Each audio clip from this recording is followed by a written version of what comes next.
प्रधानमंत्री जी ने जो 4 विषयों पे बात मूलतः उठाई है, किसान पर, मध्यम वर्ग पर, गरीब पर और साथ साथ कोरोना के संक्रमण में लोगों के ठीक होने की क्षमताओं पर, चारों विषयों पे विस्तार से अपनी बात करना चाहता हूं। 1.5 मिनट का समय मुझे दे दीजिएगा।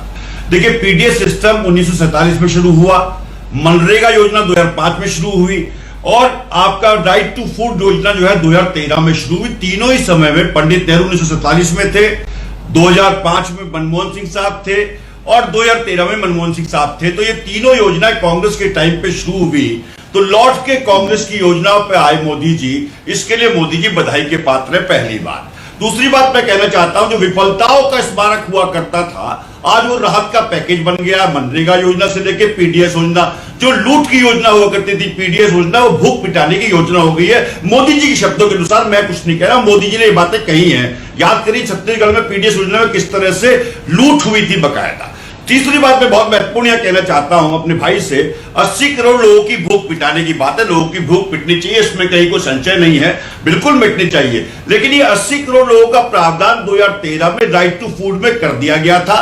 कृपया बार बार पैकेज को पढ़ करके प्रधानमंत्री महोदय ये साबित करना चाहते हैं, जो टीवी से करे प्यार वो टेलीकास्ट से क्यों करे इनकार। तो टेलीकास्ट से इनकार प्रधानमंत्री कभी कर नहीं सकते, क्योंकि उन्हें टीवी से बहुत मोह है। किसान के बारे में जो उन्होंने बात कही है, देखिए पीआईबी की है, ये कृपया मैं कहूंगा कैमरामैन से जूम कर दे, ये पीआईबी की विज्ञप्ति है 2020 फरवरी की, जिसमें बहुत स्पष्ट है कि 14.5 करोड़ किसानों में से 8 करोड़ किसानों को कुल लाभ मिला प्रधानमंत्री किसान सम्मान योजना का। उसका लाभ आप दे रहे हैं 7 करोड़ किसानों को। तो इसका मतलब बहुत स्पष्ट है कि प्रधानमंत्री जी पुरानी योजनाओं का बखान बार बार कर रहे हैं। जो किसान भाई छूट गए थे, उनको इस योजना का लाभ अब मिलेगा जाकर के, जो पहले उनको मिलना चाहिए था।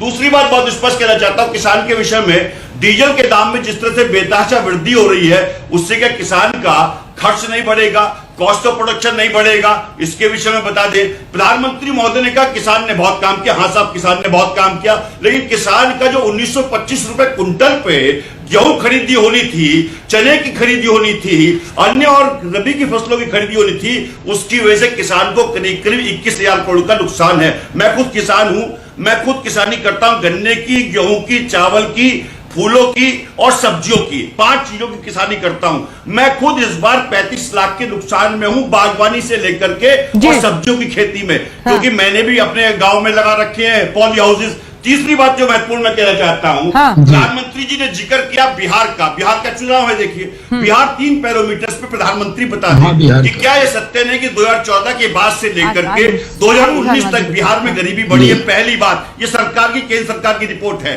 दूसरी बात यह कहना चाहता हूं, बहुत स्पष्ट, नीति आयोग की रिपोर्ट के अनुसार बिहार शिक्षा के क्षेत्र में सबसे निचले पायदान में है, स्वास्थ्य के क्षेत्र में सबसे निचले पायदान पे है, बेरोजगारी के मामले में बिहार नंबर 1 पे है, करीब 42% बेरोजगारी दर है बिहार में। तो माय डियर फ्रेंड, कृपया माफ करो, झूठ और जुमलों को साफ करो, ये मैं कहना चाहता हूं। कृपया कभी तो सच बोल दो।